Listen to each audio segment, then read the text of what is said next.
I think my husband fathered his best friend's children, and now one of them is attracted to my daughter. All names are fake.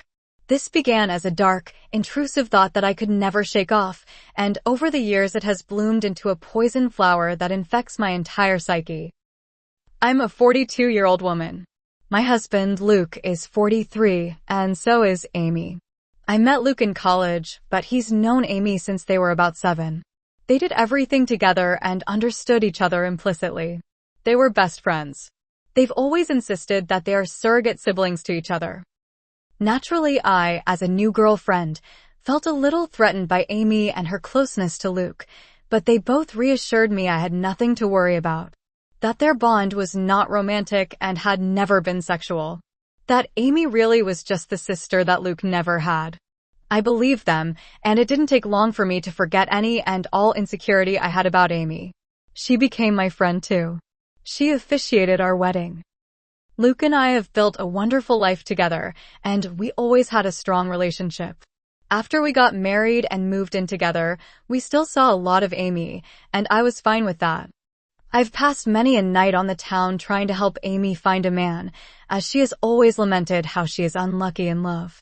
Luke and I started to have children after we were married, and at around the same point, so did Amy. For further context, my children are Sophie, 15, Owen, 12, Louise, 10, and Carter, 6. Amy's children are Tom, 17, Kaylee, 14, and twins Adam and Jenna, 9. Now, Amy was not in a relationship at this point. She was not married. As far as I knew, she was dating, but not consistently. As Luke and I had more kids and our family grew, periodically Amy would find herself pregnant as well. It happened a few times, and Luke and I never knew anything about the fathers in question.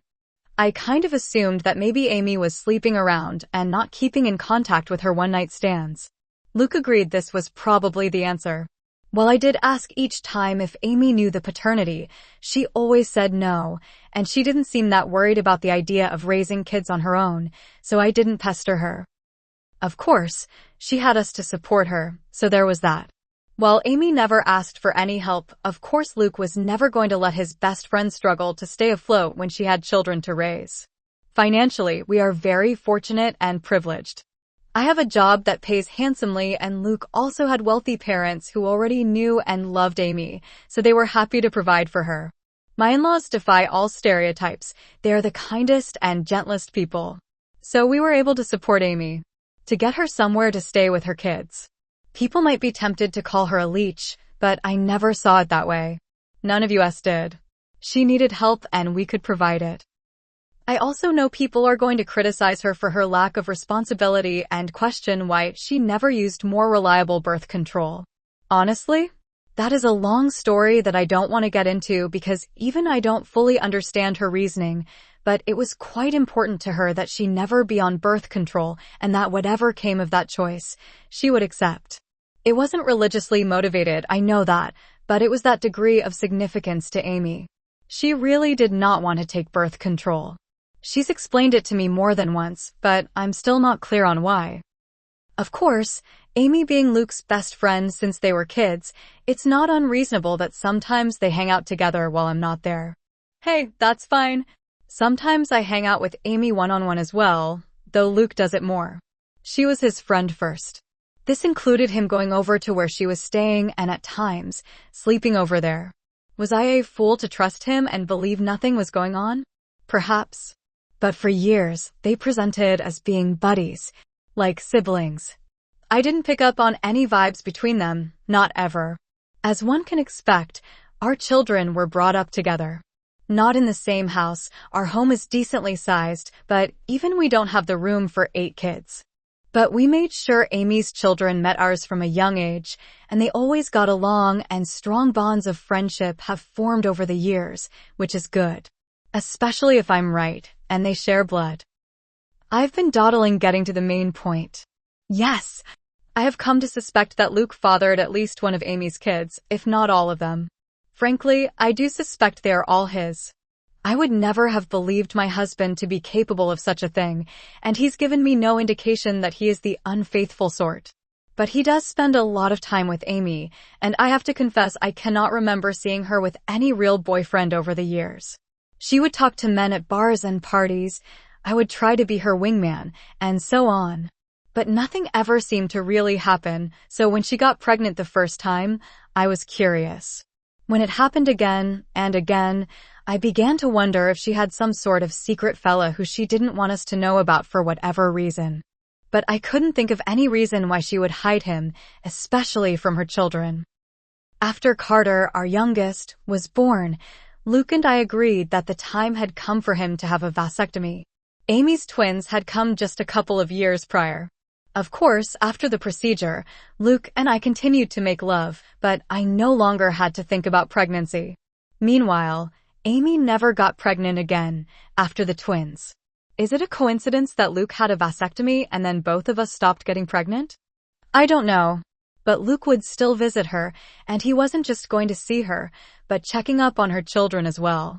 In general, I should have paid more attention to it sooner, but Luke has always acted like a father to them, especially as they've gotten older. He's the father they never had. He doesn't neglect me or our children, not one bit. He's doing double duty. On its own, the idea that he is a surrogate father to Amy's fatherless children isn't inherently suspicious. One could call it noble, but it combines with a lot of other little things. There is appearance as well. I won't go into specifics of hair color, eye color, or unique physical traits, because I'd rather limit the identifying factors of the people involved and keep this whole thing as vague as possible. But suffice it to say, Amy's children, they certainly look like they could be Luke's. Kaylee has a very unusual allergy that Luke also has. The twins look very much like him, Adam in particular. The older Tom has gotten, the more of Luke I can see in his face and personality. While their race doesn't matter, the reality is that Luke is a different race than Amy, and Amy's children look pretty biracial.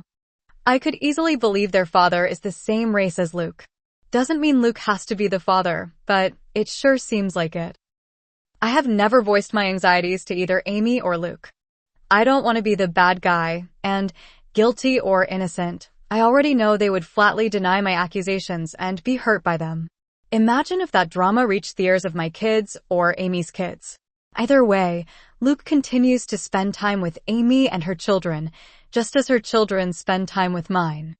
I have hinted to Luke that I feel needy for more attention and wish he wouldn't give as much to Amy. But he either missed my cues or pretended that he missed them. I don't want to push this idea that he's favoring her because it's not even really true. He's never neglected me for her. I can't shake the feeling that Luke and Amy have been intimate before, likely numerous times. So far as I know, Amy never really wanted to be a mother either. She wasn't opposed to it, and when each of her children came into the world she instantly fell in love with them, but motherhood was never really a major part of her life plan or identity. In the grand scheme of things, when we would talk about the future, she would sometimes mention a husband and children, but it never seemed like something she had her heart particularly set on. So I don't think this is a case of Luke just giving Amy children. I doubt that was the motive for the infidelity. That would have been a side effect. I've been letting this go and turning a blind eye for years. It was a dark thought in the back of my mind after Kaylee's allergy was discovered, but I dismissed it. Got worse after the twins were born. I dismissed it. Then, when Amy stopped having babies, I wanted to feel reassured by that. But Luke had gotten a vasectomy, so if anything, that made my anxiety worse. There have been nights that I wished the twins were younger, that they had come along after Luke's procedure. It's been twisting me into knots for a long time, but I don't want to be the one who rips our family apart, especially since, technically, I could be wrong. Except now I'm very afraid, because in the last few months we've had a new development in our kids' social circle. Tom, Amy's eldest, asked Sophie out. Sophie, my eldest. She's really blossomed over these last few years and become quite the outspoken beauty, so I'm not shocked to see she's getting male attention, but Tom asking her out had me thrown.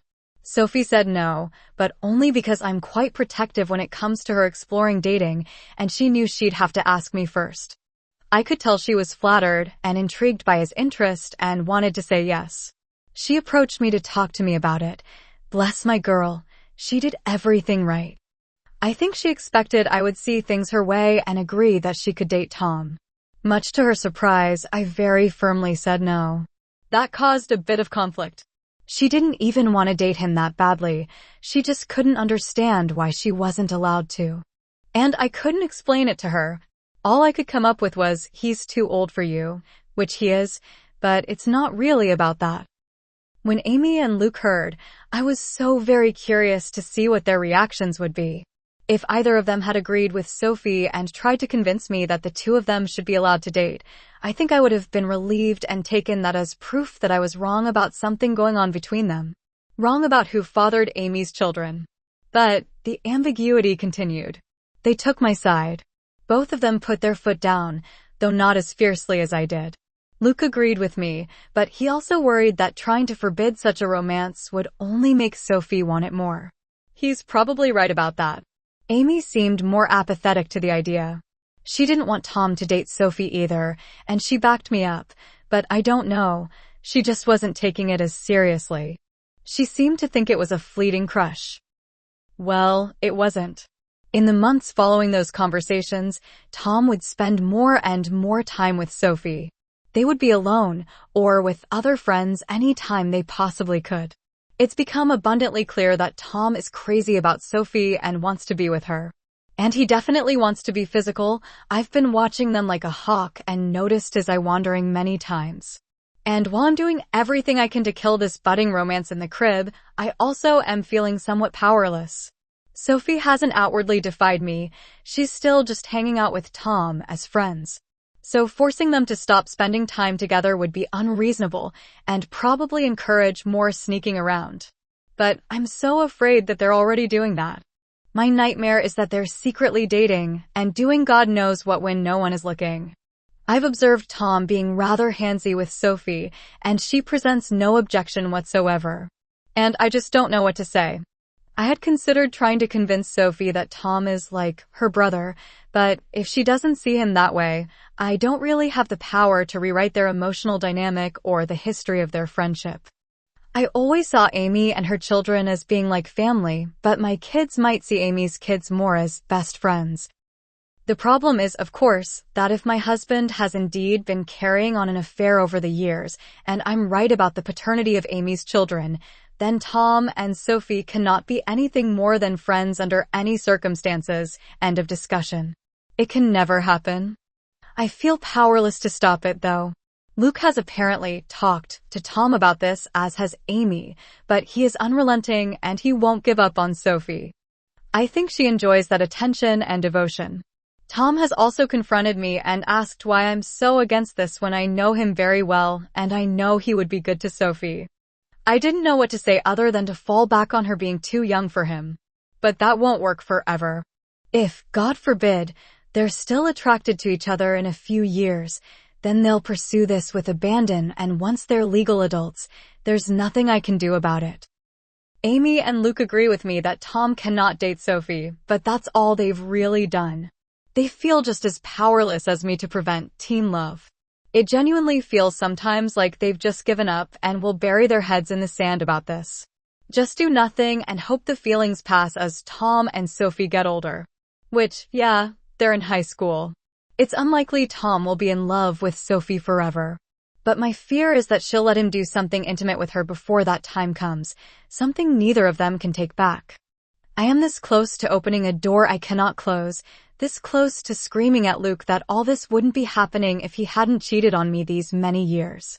If he hadn't been all but raising a second family with his surrogate sister behind my back.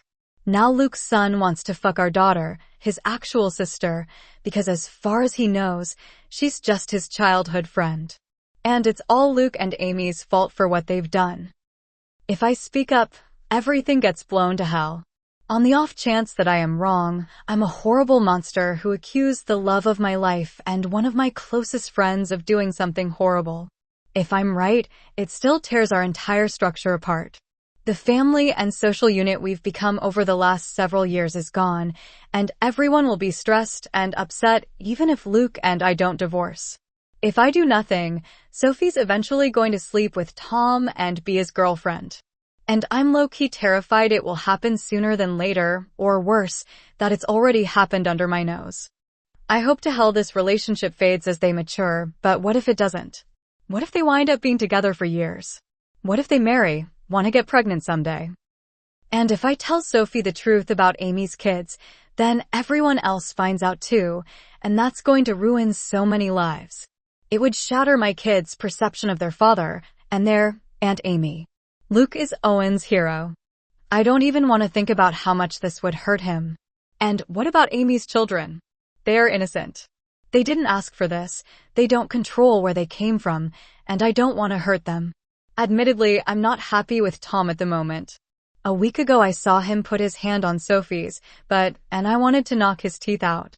But even he doesn't deserve to be burdened by the knowledge that it's his half-sister he's been fantasizing about. It's all so fucked up and I don't know what to do. I've been looking the other way and letting my husband and his best friend insult me for such a long time now. I thought I could live with it. But this business with Tom and Sophie has me distressed.